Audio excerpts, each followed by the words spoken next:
a la Biblia, en Romanos capítulo 8, la Biblia dice que hay dos formas de alimentarnos en el sentido espiritual, no físico, ¿verdad? Y la Biblia dice que alimentar la carne es muerte, ¿sí lo has leído?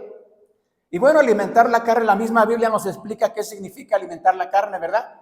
Los afanes, ¿no?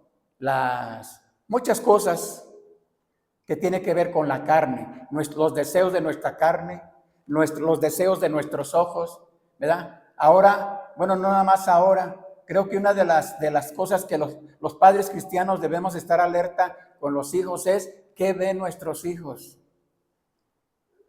qué ven, ¿no? Porque si no estamos alerta qué ven ellos, entonces, ¿no? El mundo los está alimentando, los está adoctrinando, ¿no? Y entonces resulta que los hijos, de la edad que sean, inclusive Frida, que tiene 6 años, hasta más pequeñitos, ¿verdad? Hasta más pequeñitos, ellos en su inocencia, en esa etapa, porque sí son inocentes en un sentido, ¿qué hacen? Hacen lo que ven, ¿no? Hacen lo que observan, aprenden todo lo que su entorno les da, porque ellos están como una esponjita, ¿verdad? Absorbiendo todo lo que ven, ¿no? Y si no tenemos cuidado, imagínate, si yo como padre o la mamá, ¿no? Le dejamos el teléfono 3, 4, 5 horas o más, ¿no?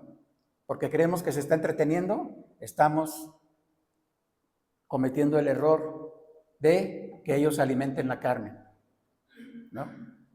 Ellos y nosotros también somos parte. Honestamente me siento triste en esta semana, más triste de lo normal por varias razones. En primer lugar, me siento triste porque he estado un poquito intranquilo con mi salud, pero también me siento triste por la situación de mi mamá, aunque parece normal por la edad de mi mamá y por las veces que ella ha entrado a urgencias y salido y han dicho que se muere y nos han dicho hasta que nos despidamos de ella, ¿verdad? En Monterrey, la última vez que estuvo en urgencias, los médicos dijeron, despidan de su mamá, ella ya se va, su problema es tan delicado, tan grave que no va a salir de aquí. Y salió, ¿verdad? Y nos vinimos para acá. Yo me esperé hasta nos la trajimos en una camioneta, ¿verdad? Con varios. Y por una parte me siento triste porque obviamente la situación de ella pues no es muy alentadora, aunque confiamos en Cristo. Aunque ella dice, ¿verdad? Ella dice que sabe perfectamente que va a estar con Cristo. Y es más, ella dice, yo ya me quiero ir, ya no quiero estar aquí, ¿verdad? Y recuerdo, un día antes de que la operaran estuve con ella, estaba muy intranquila. Tiene razón, porque el dolor que ella tenía, ni el medicamento lo podía controlar. Y yo le dije a la doctora, oiga, por favor, ¿le podían dar algo más a mi mamá para que mengue un poco su dolor? Y la doctora me dijo, no, su dolor se le va a quitar cuando lo operemos. Hasta ese momento se le va a quitar. Lo que ahorita le estamos administrando, nada más la va un poquito a controlar, pero estaba muy adolorida. Y entonces lo que yo hice, hermanos, es, como otras veces, ¿no? Lo que hice es orar. Me puse a orar con ella, le dije, vamos a orar. Le agarré su manita y le dije, aunque ella estaba quejándose obviamente y tenía razón, le dije, vamos a orar. Y me puse a orar, ¿verdad? Y le dije, Señor, solo tú la puedes fortalecer. Solo tú puedes darle la paz que ella necesita, la tranquilidad. Y gracias a Dios que, bueno, estuvo quieto, por ratos se tranquilizaba, se quedaba como dormida, por ratos, y de repente despertaba por el dolor, despertaba, ¿verdad? Pero bueno, el punto es, hermano, obviamente me siento triste también por varias cosas. Me siento triste por mi familia, ¿verdad? Porque tristemente los veo igual, caminando sin Cristo. Y también me siento triste por algunos de la iglesia, porque los veo igual, ¿no? Ocupados, a lo mejor sí tienen necesidad, ¿no? No sé si, desconozco si tengan realmente muchos negocios que atender, desconozco, porque no les he preguntado, pero me siento triste porque veo que no todos, pero que como cristianos creo que nos hemos acostumbrado, ¿verdad? O tal vez no lo sé, o tal vez creemos que la vida cristiana es así. Si puedo voy, si puedo estoy, si puedo leo mi Biblia, si puedo oro. Y eso, hermano, déjame decirte que no es normal. Y de acuerdo a la Biblia, que es como un termómetro espiritual, de acuerdo a la palabra de Dios, ese no es el cristianismo que tú y yo debemos vivir. No. Por eso la Biblia es tajante, ¿no? Tajante y más cortante que toda espada de dos filos, y por eso la Biblia declara, o somos de Cristo o no somos de Cristo. O servimos a Cristo o estamos en contra de Cristo. No hay punto medio, No hay un punto neutral. El Señor Jesús, cuando hizo esta declaración, el que no es conmigo, contra mí es, está haciendo esa declaración radical. O le servimos a Él o no le servimos. O estamos a favor de Él y de su obra, o estamos en contra de su obra, ¿verdad? Y eso es lo que, en parte, no que aliente mi corazón, pero creo que sí tenemos una buena oportunidad, hermano, ¿no? Y quiero ahora sí entrar en el tema de esta tarde ya, hermano. Quiero entrar y déjame primero darte una ilustración que está en el mundo.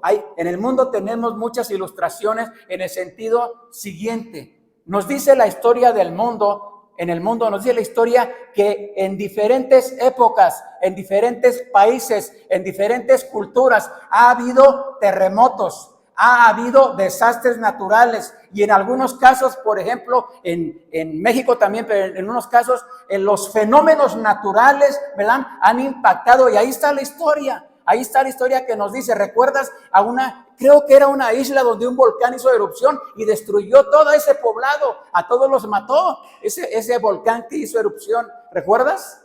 Dice la historia, pero de acuerdo a la palabra de Dios, la Biblia nos muestra, por ejemplo, un evento, un fenómeno no natural, un fenómeno producido por Dios. Fue Dios el que produjo y envió este fenómeno que la Biblia le llama, en el libro de Génesis le llama el diluvio. Así le llama. Y el diluvio se refiere a que la Biblia nos da un poco de señales o de evidencias, porque la Biblia dice que Dios decidió raer, acabar con la maldad de toda esa gente que se había corrompido, que se había apartado de Él y que la maldad había llegado a tal grado que dijo Dios, voy a acabar con ellos. Voy a acabar con ellos. Y así lo hizo. La Biblia dice que Dios abrió las cataratas de los cielos y entonces llovió por 40 días y 40 años. Ni siquiera era una lluvia, ¿sabes qué era? Las cataratas de los cielos. Y la tierra se inundó, al grado que murió todo ser viviente, incluyendo animales. Murieron. Ese fenómeno producido por Dios, ¿no?, tenía una causa. No fue por gusto, no fue porque Dios es malo, no fue porque Dios se cansó, no fue porque Dios se aburrió, no. La causa, dice la Biblia, que la causa de ese fenómeno enviado por Dios fue la maldad y el pecado. Y sobre todo, ¿sabes qué? Que todas esas personas no estuvieron dispuestos a arrepentirse. No se arrepintieron de su maldad. Y Dios les dio oportunidad. Y mucha oportunidad. Al grado que, ¿recuerdas? Dios preparó a un hombre llamado Noé para que preparara una arca. Y los que quisieran escuchar el mensaje de Dios pudieran salvar sus vidas entrando en esa arca. Y la Biblia dice que en esa arca solamente entraron 8 personas. Con animales incluidos, porque Dios le dijo, meterás de tales animales parejas de animalitos, ¿verdad?, que Dios había creado. Y solamente los que creyeron al mensaje de Dios sobre ese fenómeno producido por Dios, por una causa y con un propósito, ¿verdad?, porque Dios no hace nada, el Dios de la Biblia no hace nada, no envía nada, no permite nada sin que haya un verdadero propósito cuando viene de parte de Dios, ¿no? Bueno, la Biblia nos dice que Dios, después de traer el diluvio y que hayan muerto todas esas personas, tal vez miles o millones de personas, la Biblia no nos dice, pero solo 8 personas sobrevivieron. Después Dios envió y hay un fenómeno de parte de Dios como señal. ¿Por qué lo puso como señal? De no voy a destruir ya más la tierra por agua. Y todos lo conocemos. ¿Sabes cuál es ese fenómeno? ¿Sí lo sabes? El arco iris. El arco iris es el fenómeno de Dios. Es la evidencia de Dios, la promesa de Dios. No voy a destruir más. Cada vez que vemos ese arco iris, recordamos entonces que Dios no va a destruir la tierra ya por inundación. No. Bueno, podríamos ir en la Biblia y ver muchos fenómenos producidos por Dios con un propósito. La Biblia dice que después de épocas se levantaron 5 ciudades malignas y perversas. Esas 5 ciudades, las principales se llamaban Sodoma y Gomorra, pero no eran 2, en realidad eran 5, o tal vez dicen los historiadores.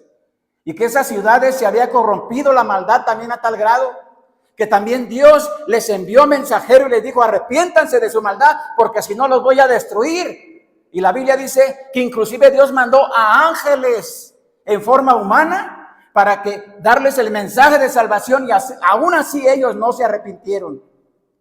Y tú conoces el relato bíblico tal vez. La Biblia dice que un fenómeno no natural, un fenómeno producido por Dios, lo trajo Dios y acabó con esas 5 ciudades y todas las personas que vivían ahí, excepto a unas personas que salieron de ahí por orden de Dios. ¿Sí lo recuerdas? Solo ellos salieron. Pero ahora Dios no destruyó a todas esas personas con agua, sino con fuego. Hizo llover fuego del cielo y acabó con todo eso. Con esto quiero decirte, hermano, que muy probablemente, me atrevo a pensar que muy probablemente lo que está pasando, sigue pasando en el mundo, sean fenómenos que de alguna manera tal vez Dios los está permitiendo. ¿Sabes con qué? Con un propósito. ¿Y sabe para qué creo? Creo que especialmente para que tú y yo, los que decimos ser el pueblo de Dios, los que decimos ser cristianos, los que decimos que creemos todo lo que la Biblia enseña y que vivimos de acuerdo a los principios bíblicos, toques el tema que se toque, sea la familia, sean los hijos, sean los jóvenes, sea el adulterio, la fornicación, el cielo, el infierno, sea lo que sea, decimos que aquí, que la palabra de Dios nos da la respuesta a todas estas cosas que vivimos o que vemos constantemente. ¿Por qué Dios permite? ¿Por qué Dios ha permitido que mueran tantas personas? ¿Por qué Dios permite las guerras? ¿Por qué Dios permite las pestes? ¿Por qué Dios permite el crimen, la maldad y la delincuencia? Bueno, aquí tenemos la respuesta. ¿Por qué? Porque el mundo entero está bajo el maligno. Y muchas cosas que a veces creo que le atribuimos a Satanás o al maligno, hermano, la Biblia no nos da las suficientes evidencias para culparlo a él solamente. No. La Biblia también nos da una responsabilidad a nosotros. Regresando un poquito, hermano, a quiénes somos responsables de alimentarnos de la palabra de Dios. ¿Quiénes? Nosotros. ¿Quiénes somos los responsables de orar sin cesar? No porque sea un mandamiento, sino porque la oración, cantamos a veces la oración, dulce oración, o cuántas veces auxilio tuve en ti, en ruido a tentación. A veces decimos cuántas veces hemos encontrado paz a través de la oración, hemos encontrado respuesta a través de la oración, hemos encontrado quietud, tranquilidad a través de la oración, hemos encontrado a veces trabajo, hemos encontrado a veces respuestas de Dios a enfermedades, situaciones extremas, hemos encontrado a través de la oración. Y ¿Quién es responsable de orar? ¿De quién es la responsabilidad de orar sin cesar? ¿Sabes de quién? De nosotros. No. Hace varios años que vino el hermano Jonathan, misionero a Panamá, se hospedó en un hotelito aquí en Casablanca. Fuimos a desayunar con ellos. Y su hijo pequeño, no el más pequeño, el siguiente, Johnny.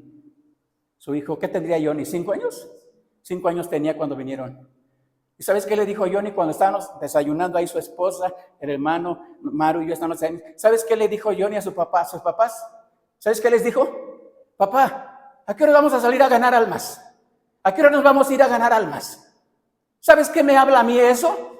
De que el hermano Johnny y su esposa están haciendo una buena labor con sus hijos, de enseñarles a orar, de enseñarles la Biblia. No vi que Johnny trajera un teléfono para su hijo, ni para John, ni para el más grande, ni para el más chiquillo, no lo vi. Bueno, conozco una persona, a lo mejor hay muchos más. Conozco a una persona, su hijo tiene 17 años. Ella tiene un trabajo y él tiene un trabajo aparentemente muy remunerado. ¿Sabes que su hijo no trae celular? ¿No le han comprado un celular? Qué bueno. Te voy a decir por qué, qué bueno.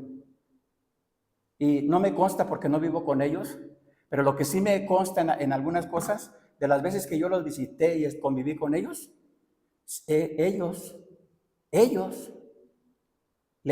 a su hijo, si le decían vamos a orar, se ponía a orar.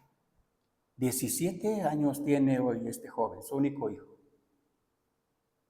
Y dije, qué bueno que no le compre el celular a su hijo, porque probablemente estaría viendo cosas que no debe ver. Yo no creo que los jóvenes hoy necesiten un celular para salir bien en la escuela, no lo creo. No lo creo, ¿sabes por qué? Porque si eso fuera verdad, entonces el mundo sería mejor. Y el mundo es un caos. Los que ven más pornografía y cosas malas aquí, ¿sabes quiénes son? Niños y niñas bueno, ya no te va a sorprender. 2 años, 3 años, 4 años, 5 años. ¿Y sabes quiénes ven más pornografía? Niños y niñas que ni siquiera han llegado a los 10 años de edad. Y un lenguaje sucio sexual por esto, ¿no? Y padres que apenas están descubriendo que su hijo o su hija tiene un montón de basura aquí. En ese celular que ellos le compraron, para que se entretenga, para que no salga a la calle, para que no se exponga en la calle. Hermanos, cuando dejamos que el mundo nos gane, dejamos que el mundo nos rebase, y no podemos pedir que nuestros hijos quieran orar si no les hemos enseñado a orar. No les podemos decir a nuestros hijos que aman la Biblia si ellos no nos ven andar en la Biblia todos los días y vivirla, claro, no nada más leerla. No podemos esperar que los hijos quieran la vida cristiana si nosotros como adultos no estamos con un verdadero compromiso en la vida cristiana. Si nos ven vacilar, si nos ven quejarnos, si nos ven molestarnos, si nos ven tronándonos los dedos por voy a apagar la luz, el agua, voy a apagar esto, voy a apagar y voy a apagar. Si ellos nos ven en eso, ellos no van a querer la vida cristiana. ¿Por qué? Porque no ven en nosotros, ¿no? Personas que estemos realmente confiando en la palabra de nuestro Dios. Por favor, en el primer libro de Reyes, capítulo 19, Dios nos muestra a través de su palabra y de este profeta, nos muestra 3 fenómenos o eventos sobrenaturales enviados por Él. Él los envió, Él los permitió, pero déjame decirte poquito antes qué estaba pasando en este periodo de los reyes. Ya había pasado el periodo de David, de Saúl, ya había muerto Salomón, ya había muerto otros reyes más, y llegó al trono un rey, no por casualidad, un rey que tuvo un reino en el cual se dividieron las 12 tribus de Israel y llegó a reinar un rey que después su hijo llamado Acab tomó el reinado. Pero Acab llegó a ser un hombre perverso, un hombre maligno, aborrecía a Dios, aborrecía las cosas de Dios, no amaba a Dios, no siguió el ejemplo de sus padres. Y dice la palabra de Dios que fue en ese periodo de tiempo cuando Dios envía al profeta y envía estos fenómenos que nos describe el capítulo. Mira, antes del capítulo 19, en el capítulo 18 viene de parte de Dios también un fenómeno producido por orden de Dios a un profeta llamado Elías. Y Dios le ordena a Elías que confronte a los Baal, a los sacerdotes de Baal. Eran más de 400 sacerdotes, hombres sobre todo, también mujeres, pero hombres. Y los confronte por toda la maldad y toda la corrupción que habían permitido en Israel. Y cómo el pueblo de Israel se había apartado del Dios verdadero y se había entregado a la idolatría y se había entregado a los placeres que les ofrece el mundo antiguo. Como hoy día, ¿sabes qué, hermano? Hoy día, este mundo nos ofrece a nosotros, los cristianos, una mejor cosa. Los dioses de este mundo nos ofrecen mejores cosas para apartarnos del Dios verdadero, para que no le creamos a Dios, para que no creamos en su palabra, para que no creamos en su mensaje. Y entonces la Biblia dice en el capítulo 18, dice la Biblia, que fue Dios quien a través de Elías confrontó a estos 400 o más de 400 sacerdotes de Baal. Y mira cómo dice la Biblia que los confrontó con un fenómeno. Y el concurso era que si los 400 sacerdotes de Baal era realmente Dios, un Dios poderoso o el Dios verdadero, entonces que se manifestara a través de un sacrificio. Y tomaron 2 animales, 2 bueyes, y Elías le dijo, hagan ustedes el sacrificio primero y el Dios que responda por fuego, ese sea Dios. Pero antes de decirles eso a los sacerdotes de Baal, ¿sabes qué les dijo Elías? ¿Qué le dijo al pueblo de Israel?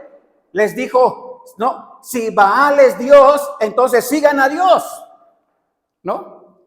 Si Él es Dios, síganlo a Él, crean en Él, sírvanle a Él. Entonces, si Él es Dios, si los Baales son dioses, y si no, entonces sirvan al Dios de Israel. Y no estés dudando entre servir o a los Baales o al Dios verdadero. ¿Sabes?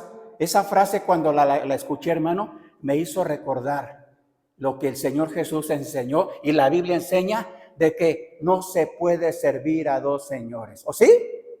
No se puede servir. No podemos decir que somos hijos de Dios y a la vez estar sirviendo al mundo. Sí se puede hacer, pero no se debe hacer, ¿no? Tenemos que decidir, tomar una decisión. O creo en Dios, el Dios verdadero, o sirvo al Dios verdadero. La Biblia nos dice que después de que ellos, los sacerdotes de Baal, hicieron el sacrificio, clamaron a sus dioses, a los Baales, y sus dioses no respondían, al grado que Elí les dijo, tal vez está dormido sus dioses, griten más fuerte, tal vez anda de paso, o tal vez se quedó dormido, o tal vez está ocupado, y se burlaba de ellos. Y la Biblia dice que esos sacerdotes de Baal sajaban sus cuerpos, se cortaban sus cuerpos para clamar, para que su Dios respondiera, y la respuesta no llegó. Y entonces después, por orden de Dios, Elías hace el sacrificio. Pone 12 piedras que representaban a las 12 tribus de Israel, corta el animal, pone la leña, hace una zanja alrededor del sacrificio y manda llenarlo de agua. Hasta la zanja se llenó de agua, ¿no? Y entonces clamó a Dios. Y la Biblia dice que Dios respondió con fuego. Y consumió el holocausto, el animal, y lamió hasta el agua que había en la zanja, dando testimonio de que Él es el Dios verdadero. Y después le cortó el cuello a los 400 sacerdotes de Baal. ¿Quién? Elías. Como testimonio de que ellos eran falsos adoradores de falsos dioses, esos Baales, ¿no? En el capítulo 19, hermanos, vamos a ver 3 cosas, por favor, que Dios provocó, envió. Dice en la porción bíblica que hace un momento tuvimos, nos dice la palabra de Dios que primero envió, entre estos 3 fenómenos era un viento fuerte, un viento de parte de Dios, pero Dios no estaba en el viento. Y después un terremoto seguramente fuerte, que lo cimbró, pero Dios no estaba en el terremoto. Y después un fuego. Pero también nos dice el escritor que Dios tampoco estaba en el fuego. Estos 3 elementos o fenómenos que Dios provocó era la revelación a Elías a través de la voz apacible y susurrante que llegó después, pero era una manifestación de parte de Dios para mostrarle a Elías y también a su pueblo lo que Dios tenía preparado para ellos, lo que Dios quería con ellos. Sabes, hermano, cuando vemos tú y yo la situación que está pasando en el mundo, cuando vemos las situaciones que están arrasando en el mundo, ¿verdad? Cuando vemos las situaciones que están golpeando al mundo en todas partes, ¿verdad? Cuando vemos todo eso, debemos de preguntarnos, hermanos, ¿qué es lo que Dios quiere mostrarnos a través de eso a nosotros? ¿Qué nos quiere mostrar? El jueves les decía en la oración a los hermanos que estuvieron, la verdad yo me sentí muy mal el día que vi, no tengo que ver ya tantas noticias ni nada, ¿verdad? Pero me sentí muy mal cuando estaba viendo a personas que estaban entrevistando a algunos medios de comunicación y cuando personas decían, no tenemos nada. Y una persona, yo no creo que estuviera mintiendo, porque las escenas eran evidentes. Esta persona decía, tenemos 3 días y no hemos comido nada. Y me sentí tan mal, ¿no? No culpable en un sentido, porque no es culpa de nosotros, pero me sentí tan mal. Cuando a veces, hermano, a lo mejor no es tu caso. Espero que no sea tu caso. A veces, ¿no? Disfrutamos de cosas materiales. No digo que sea malo, pero no nos damos cuenta, no vemos que hay muchas personas que no tienen la oportunidad de disfrutarlo, ¿no? Y yo creo que estas cosas que están pasando, hermano, y que probablemente aumentarán, son cosas que de alguna manera Dios está permitiendo. En primer lugar, Elías, dice la Biblia, allí en el libro de los Reyes, en el capítulo que leímos, dice, versículo número 12, capítulo 19, versículo número 12, lo voy a leer textualmente, dice la palabra de Dios, y tras el terremoto un fuego, pero Jehová no estaba en el fuego, y tras el fuego un silbo apacible y delicado, una voz apacible y delicada o susurrante. La lección para Elías era que el Dios omnipotente, es decir, el Dios todopoderoso, estaba haciendo su obra en Israel de una forma sosegada, a veces imperceptible. A veces no vemos, hermano, o no queremos más bien ver la obra que Dios está haciendo. La obra que Dios quiere hacer contigo, conmigo, con tu familia, con nuestra familia, con nuestro pueblo, con nuestros amigos, con nuestros vecinos, con tus compañeros de trabajo, con mis vecinos. A veces no vemos eso, hermano. ¿Sabes por qué? Porque nos pasa esto. Estamos tan ocupados y preocupados en este mundo, tan afanados, que no podemos escuchar ni ver lo que Dios quiere hacer. Versículo 18 ahí mismo dice, bueno, no me voy a adelantar. El profeta pensaba que estaba solo. Más adelante, Y no era verdad. Dios le profetizó que, en primer lugar, él se fue huyendo a esa cueva de la amenaza que recibió de la mujer de Jezabel, que lo iba a matar, ¿verdad? Y yo me pregunto, después de que degolló a 400, ¿verdad?, hombres sacerdotes de Baal, ¿no?, recibe la amenaza, después de eso recibe la amenaza de una mujer y se va a esconder en una cueva. Yo me pregunté, ¿qué clase de mujer era Jezabel? ¿Sabes qué clase de mujer era? Era una bruja. Era una bruja. Practicaba la hechicería. Pero yo me preguntaba también, y por muy bruja y hechicera que fuera, ¿no era Elías el profeta de Dios? Y que acababa de degollar a 400 sacerdotes de Baal, y que Dios le había respondido con fuego, ¿verdad?, para consumir el holocausto y respaldar su ministerio. Y después, ¿no?, resulta que con la amenaza de una mujer se va a una cueva, se esconde y le dice a Dios, quítame la vida, porque solo yo he quedado, ¿no? No era tan valiente Elías, ¿verdad? O no era tan valiente, o esta mujer realmente era de armas tomar, ¿no? Hermanos, a veces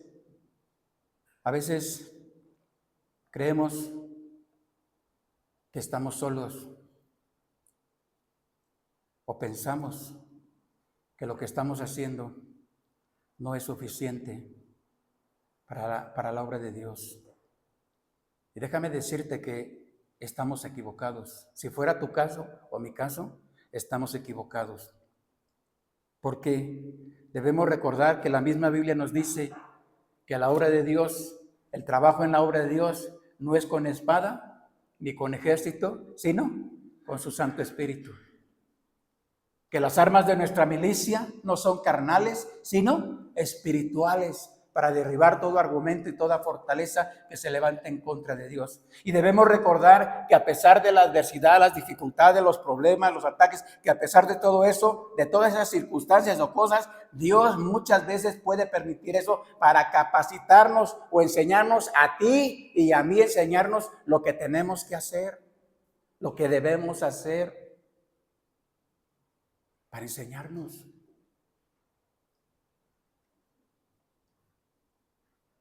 Dios le dijo a Elías, estás equivocado, me he reservado 7,000 varones que no se han postrado ni han besado a los Baales, según el versículo 18. Y la lección para Elías de parte de Dios es que a veces Dios se manifiesta por medio de fenómenos, también de fenómenos, su descontento y juicios.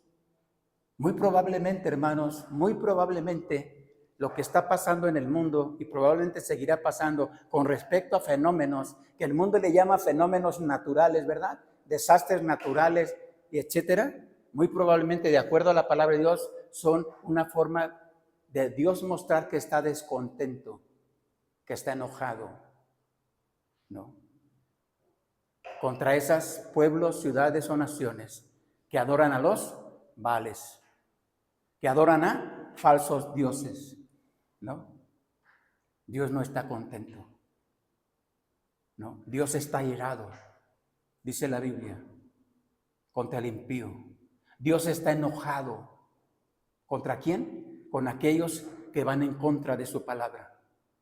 Contra aquellos que deliberadamente prefieren lo malo en vez de lo bueno. Dios está irado. ¿Y Dios tiene razón de estar airado? Sí, tiene razón, porque Él es soberano.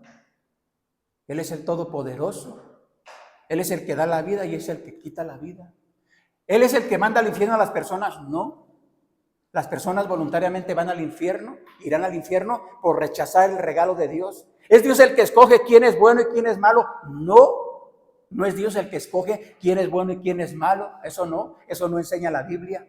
Es cada persona, cada ser humano. Dios ha puesto en nosotros la libertad o el libre albedrío de escoger.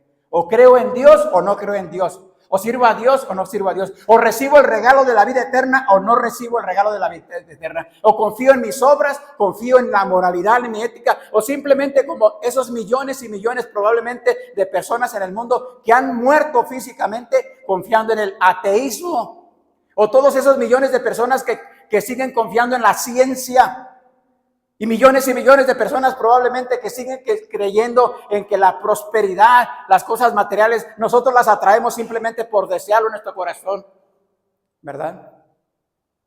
Estarán siendo, de acuerdo a la Biblia, Dios está enojado. ¿Cómo pretendemos pensar que el Dios de la Biblia va a bendecir un hogar donde hay violencia, donde hay maldad, donde su palabra no es apreciada? ¿Cómo pretendemos creer eso cuando es evidente lo que Dios nos muestra? La bendición de Jehová está en la casa ¿de quiénes? De los que le aman, de los que aman sus mandamientos. ¿Qué está ahí? La bendición de Jehová. Y cuando dice la Biblia bendición no se refiere al dinero, no se refiere a las cosas materiales, a eso no se refiere. Sí lo incluye, pero no es el primero. Porque personas hoy día siguen pensando, creyendo que todo lo que tienen es porque Dios se lo ha dado.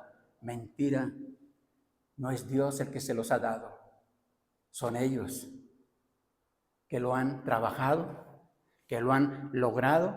¿Por qué crees que ellos presumen? Porque presumen. Algunos de ellos presumen que tienen propiedades, presumen que tienen dinero, presumen que tienen ¿qué? Cosas materiales, lo presumen, no dicen. Pongamos atención con algunas de esas personas y ¿sabes de quién hablan ellos? No hablan de Dios, hablan de ellos, yo. La frase favorita de Satanás, yo, ¿no? Y muy probablemente una de las frases más usadas por nosotros, los seres humanos. Yo puedo hacer esto, yo puedo hacer lo otro, yo puedo lograr esto. No, yo es mejor esto, es mejor lo otro, es mejor. ¿Quién? Yo, no Dios. Por eso, a veces Dios se manifiesta su descontento, hermanos, por fenómenos y juicios. En Hebreos dice la palabra de Dios, me parece que es el capítulo 10, cuando dice la Biblia, horrenda cosa es caer en manos del Dios vivo, horrenda, ¿no? Y viene a mi mente, creo que lo menciona, a lo mejor me parece que lo menciona también el escritor de Hebreos, o si no lo menciona, viene a mi mente una familia en el Antiguo Testamento, una familia que en el periodo de donde Moisés era el profeta de Dios, una familia que se rebeló contra Moisés, pero también contra Dios, y Dios le dijo, apártate de esa familia, porque hoy le voy a mostrar a Israel que yo soy Dios y que tú eres, yo hablo tú vas a hablar a través de mí, porque yo te he puesto, y todo lo que tú estás haciendo es porque yo te lo estoy enviando, así que apártate de ellos de su tienda. Y la Biblia dice que en presencia de todo el pueblo de Israel, Dios abrió la tierra y esa familia completa descendieron vivos al Seol con sus animales, con sus tierras, sus mujeres, sus niños, sus abuelitos, todos descendieron y ahí están como ejemplo. Porque horrenda cosa es caer en manos del Dios vivo. La gente que se ríe de Dios, hermano, la gente que se ríe de Dios tendrá que enfrentar las consecuencias. Las familias que se ríen de Dios. Los ricos o pobres que se ríen de Dios. La gente que dice no necesito la Biblia. La gente que dice no necesito orar. No necesitamos orar. La gente que dice no necesitamos una iglesia. ¿Para qué una iglesia? Todos son rateros. Y aparte son hipócritas, ¿verdad? Le decían a mi mamá, a algunos de nuestros familiares, ¿para qué vamos a tu iglesia? Son hipócritas. Dicen que son cristianos que aman a Dios y son hipócritas, le decían a mi mamá. Probablemente, no sé si todos, pero probablemente hay hipócritas en la iglesia. Probablemente sí lo haya. Probablemente, no debería de ser. Pero el mandato de Dios sigue siendo el mismo. No, hay de aquellos que tengan en poco la obra de Dios. Hay aquellos que tengan en poco la sangre de Jesús. Maro me enseñó un video en la mañana, anoche. Que bueno, no conozco a ese hermano. Predicándole, está la gente formada para recibir ayuda, ¿verdad? Ayuda física en una de estas lugares afectados por las inundaciones. Y un hermano bien valiente y predicándole, ¿verdad? Y se paseaba para allá y se paseaba para acá, predicándoles el evangelio. Dije, qué bueno, gracias a Dios, que haya personas valientes, que estén dispuestos a salir de su confort y hablarle a la gente de Cristo y decirle a las personas, ¿no?, lo que necesitamos. Sí, esas personas necesitan agua física, comida, casa, sí, cierto, sí necesitan todo eso, pero principalmente, ¿qué necesitan? La salvación, la vida eterna. Y la vida eterna está en Jesús. Y me dio gusto escuchar a ese hermano que ni conozco, ¿verdad? Pero si están haciendo esa obra, gracias a Dios, de personas que hablan, comparten el evangelio. Otra lección que Dios le quería mostrar al profeta Elías es que no siempre, pero otra lección era que no siempre la calamidad y la destrucción, sino a través de estos fenómenos también está la promesa de Dios. A veces pareciera que algunos fenómenos o desastres, ¿no?, todo es calamidad y todo es desolación, no.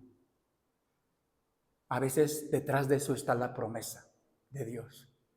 ¿Recuerdas cuando dice la Biblia que el Señor Jesús, aun cuando ya les había anunciado, aun cuando la profecía hablaba de lo que Él iba a padecer, lo que le iban a hacer en la cruz, cómo iba a ser desechado, cómo iba a ser crucificado, cómo iba a ser despreciado, aún con todo eso, dice la palabra de Dios que cuando sepultaron el cuerpo del Señor Jesús, después de bajarlo de la cruz del Calvario, la Biblia dice que todos se fueron tristes, creyendo que había acabado todo.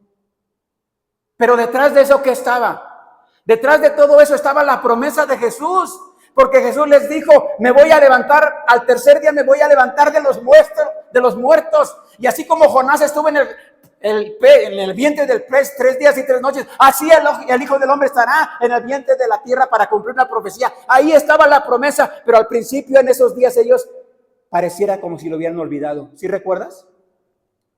Pero después que se cumple la promesa, la Biblia dice que ellos tenían gran gozo, se regocijaron de ver a Jesús una vez más.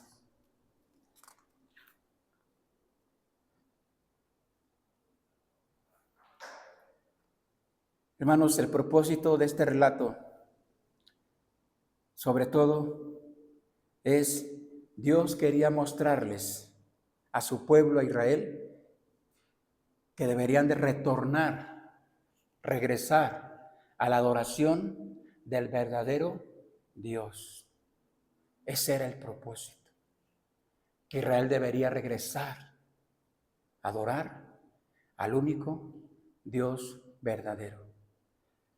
Mira, la Biblia dice en el Nuevo Testamento, el Señor Jesús lo dijo, ahí está registrado, el Padre busca verdaderos adoradores. ¿Que le adoren cómo? En espíritu y en verdad.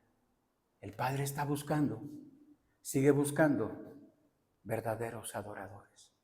¿Qué quiere decir? Que hay falsos adoradores. ¿Qué estamos, hermanos, qué estamos nosotros haciendo con respecto a la adoración de esos falsos dioses? Yo creo que hoy día esos baales de la antigüedad siguen existiendo. Yo creo personalmente que esos baales están presentes en el mundo. Creo que esos baales están presentes en las iglesias bíblicas. Creo que esos baales están presentes en familias cristianas o familias que han escuchado el evangelio o que han creído en el evangelio. Creo que esos baales siguen estando presentes, hermanos, en nuestra vida. Y mira a lo que me quiero referir. No que físicamente tengas una imagen, no que físicamente tengas un cuadro en tu casa, no, sino a quienes estamos realmente adorando, a quienes estamos confiando, en quienes estamos depositando nuestras confianzas. A eso me refiero. Los baales de este siglo. No es difícil saber cuáles son sus dioses. No es difícil. Personas que se levantan, no lo digo por criticarlos, porque si no es la verdad, personas que se pueden levantar a las 2, 3, 4 de la mañana para irse a formar a una casilla, para comprar un boleto, el costo que tenga, y entrar a ver, ¿no?, a su equipo favorito. Y estar formado ahí por horas, horas y horas. No es difícil saber quién es su Dios, ¿no? Personas que sus prioridades, sus deseos, sus anhelos, sus metas no están en la vida cristiana. No están. Porque mira, si esas personas, si nosotros le dedicáramos a la oración el tiempo correcto, déjame decirte que tu vida, mi vida y la vida de todas las iglesias bíblicas sería diferente. ¿Qué quiere decir? No estamos dedicándole ni el tiempo correcto, ni con la actitud correcta, ni con el propósito correcto a la oración. Y menos, me atrevo a asegurar que menos a escudriñar la Biblia. El libro probablemente más publicado en el mundo es la Biblia. Se sigue publicando, gracias a Dios. Pero ¿sabes? El libro menos estudiado y leído en las iglesias es la Biblia. ¿Y cómo vamos a tener poder? ¿Cómo? ¿Cómo nuestra fe va a ser fuerte? Si la misma Biblia dice en Romanos capítulo 10, versículo 17, la fe viene por el oír y el oír por la palabra de Dios. Y el mandato del Señor Jesús en San Juan capítulo 5, versículo 39, ese es un mandato, es un imperativo, ¿no? Escudriñad las Escrituras, porque a vosotros os parece que en ellas tenéis la vida eterna, y ellas son las que dan testimonio de mí. Y el Señor Jesús también declaró, dijo, de la llenura del corazón va a hablar la boca, porque donde esté tu tesoro, ahí estará tu corazón. Y no es difícil entonces ver por qué, hermano, por qué las personas actuamos así, por qué las familias actuamos así, por qué las iglesias estamos así, tan vacías cada día, más vacías, y no nada más vacías, ¿sabes qué? Más frías. Y todos tenemos justificación, y todos tenemos excusas, y todos presentamos delante de Dios argumentos no válidos. Argumentos en los que vergonzosamente nuestro Dios no nos puede decir, tienes razón. Él no nos los puede decir. ¿Y sabes cuándo vamos a hacer un impacto verdadero con la gente? ¿Cuándo? ¿Así? Jamás.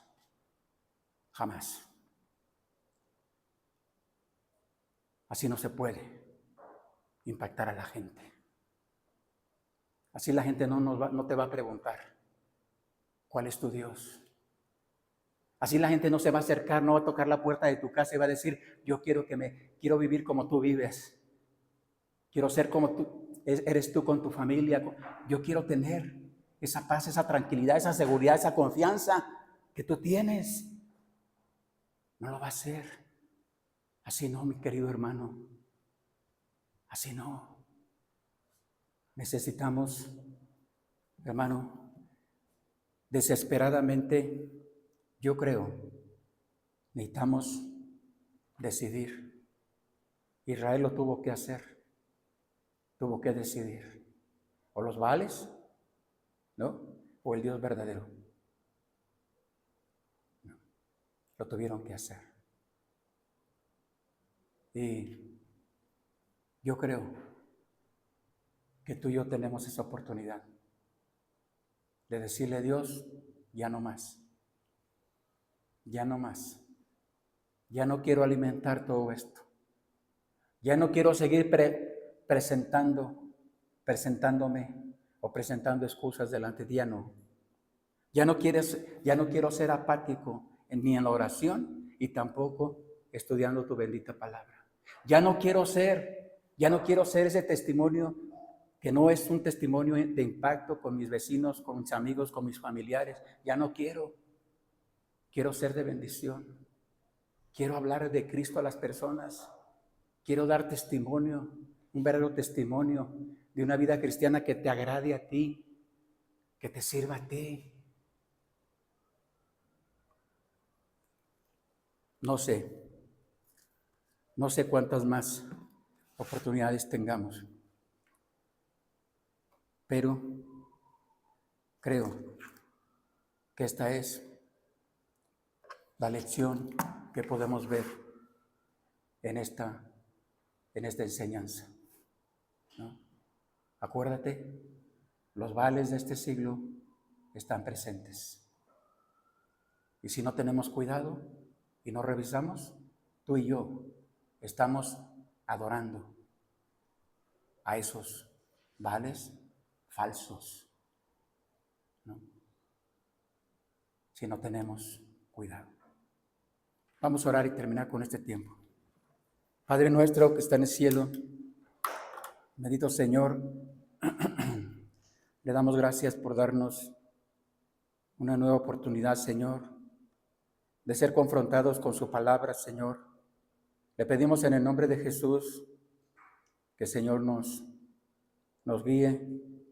No es sano, hay cosas que no son sanas en nuestra vida. Hay cosas que hemos permitido en nuestras familias, hay cosas que hemos permitido en la iglesia, hay cosas que hemos permitido, Señor, con nuestros niños, con nuestros jóvenes, y no es correcto. No podemos esperar algo bueno si no estamos sembrando lo bueno. Le pedimos en el nombre de Jesús, Señor, que nos perdone, pero sobre todo, Señor, le pedimos en el nombre de Jesús que nos ayude realmente a tomar una decisión radical, verdadera, una decisión firme de vivir, de servir, de vivir un cristianismo de acuerdo a su palabra, y no ese cristianismo falso, ese cristianismo mediocre, ese cristianismo religioso, esa vida cristiana que no produce ningún beneficio y que no va a producir ningún fruto verdadero, porque no es un verdadero cristianismo. Ayúdenos, Señor, tómenos en sus manos y permita, Señor, que como iglesia nos levantemos para la gloria de Cristo. Permita que como iglesia despertemos.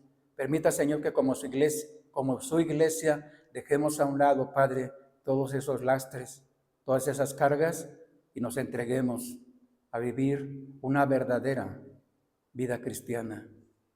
Guárdenos, Señor, quédese con nosotros y que tengamos cuidado. Seguimos rogando por la sanidad, no solamente de mi mamá, sino de todas esas personas que están postradas, necesitan ayuda, necesitan, tal vez, algunos de ellos necesitan un verdadero milagro.